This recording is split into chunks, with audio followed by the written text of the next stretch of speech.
আজকাল একটা কথা খুবই প্রচলিত হচ্ছে যে টাকা ছাড়া নাকি মেয়েরা কিছুই চেনে না। তবে আমি তো বলবোই, খুঁজলে পাওয়া যাবে এখনো অনেক মেয়ে আছে তারা শুধুমাত্র সম্মান, যত্ন, ভালোবাসা মানে যতটুকু প্রয়োজন ততটুকুতেই সন্তুষ্ট হতে চায়।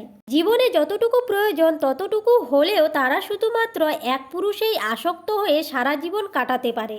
আর রইল বাকি টাকা পয়সা, সে তো ইচ্ছে থাকলে অবশ্যই একদিন করতে পারবেন। গাড়ি বাড়ি এগুলো সবই হবে যদি তোমার ইচ্ছে থাকে। আর হ্যাঁ, অবশ্যই সৎ পথে কাজ করতে হবে।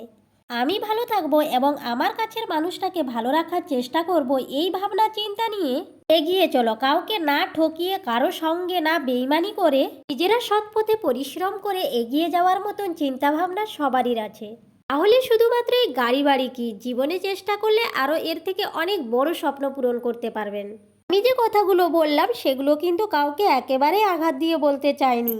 কথাগুলো শুনতে খারাপ হলেও কিন্তু অনেকটাই বাস্তব। নিজেরা একটু ভাবনা চিন্তা করে দেখলে অবশ্যই সবাই বুঝতে পারবে। তো হ্যালো এভরিওয়ান, সবাই কেমন আছেন? আশা করি সবাই ভালো আছেন। আমিও খুব ভালো আছি। এই ভিডিওটা শুরু করেছিলাম সকাল সকাল ঘুম থেকে উঠে, তাই সবাইকে জানাচ্ছি গুড মর্নিং। তো আমি ঘুম থেকে উঠে অবশ্যই ব্রাশ ট্রাশ করে নিয়েছি আর একটু ফ্রেশ হয়ে নিচ্ছি। চুলটা অনেকটা পুরো একদম দেখো বাজ হয়ে গেছে, মানে চুলটা বেনানি না করে শুলে কিন্তু এরকম হয়ে যায়। আর একদম রুমগুলো পরিষ্কার করে নিচ্ছি। মানে যাই হোক, সকালবেলায় যা যা সংসারের কাজ থাকে, থালা বাসন ধোয়া আর এই যে রুম পরিষ্কার করা, সেগুলো সবই করে নিচ্ছি। আর থালা বাসনটা ধুয়ে নিয়েছি। তো রান্নাঘরটা যেহেতু অন্ধকার ছিল, কারেন্ট ছিল না, তাই ওই ভিডিওটা করতে পারলাম না। আর এদিকে দেখো স্নান টান করে আমি পুরো রেডি হয়ে গেলাম। তো আমার এরকম ছোট্ট মিনি ব্লগ দেখতে তোমাদের কেমন লাগে অবশ্যই কমেন্ট বক্সে জানিও। আর যদি ভালো লেগে থাকে তাহলে অবশ্যই ফলো করে দিও, তাহলে অবশ্যই নেক্সট ভিডিওগুলো তোমাদের সামনে চলে যাবে। তো এইভাবে আমি একটু মুখে মানে মাসাজ করে নিচ্ছি যাতে একটু স্কিনটা ভালো হয়। সত্যি কথা বলতে এইভাবে কিন্তু 5 মিনিট ধরে যদি মুখে মাসাজ করা হয় না, তাহলে কিন্তু স্কিনে অনেকটা গ্লো চলে আসে। আমার এই ভিডিওটা ছিল কিন্তু রাধাষ্টমীর দিন এই ভিডিওটা করেছিলাম, কিন্তু আমার এডিটিং করা হয়েছিল না, তাই আমি এটা পোস্ট করতে পেরেছিলাম না। তো এডিটিং করে আজকে আমি পোস্ট করছি। তোমাদের কেমন লাগলো অবশ্যই জানিও। তো আমি একটু পুজো করব, তাই রেডি হয়ে নিচ্ছি। পুজো করার আগে একটু রেডি হয়ে নিচ্ছি, কারণ মায়ের কাছে পুজো করব, মানে একটু নিজেকে একটু মানে রেডি হতে হবে। তাই তো এই যে পায়ে একটু আলতা পরে নিচ্ছি। তো আমার আলতা পরতে সত্যি খুবই ভালো লাগে। আর সত্যি সব প্রত্যেকটা মেয়েদেরই এরকম পায়ে আলতা পরলে লাল লাল করে সত্যি খুবই সুন্দর লাগে, মনে হয় লক্ষ্মী পায়ের মতন লাগে। হ্যাঁ, অবশ্যই জানিও তোমাদের কেমন লাগে পায়ে আলতা পরতে। আমার তো খুবই ভালো লাগে, তার জন্য দেখো আমি হেসে হেসে পুরো পরে নিলাম। আর কি সুন্দর করে লাল লাল করে নিয়েছি, আমার কিউট লাগে একদম।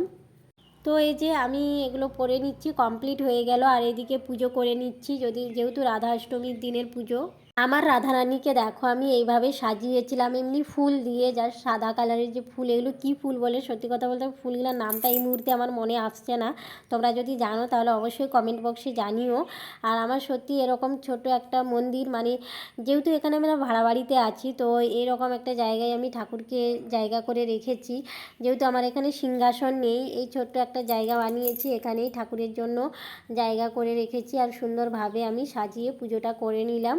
পুজো কমপ্লিট হওয়ার পরেই আমি খেতে চলে এসেছি, কারণ সেদিন আমি বানিয়েছিলাম এই যে পুরি আর একটা ডালমা।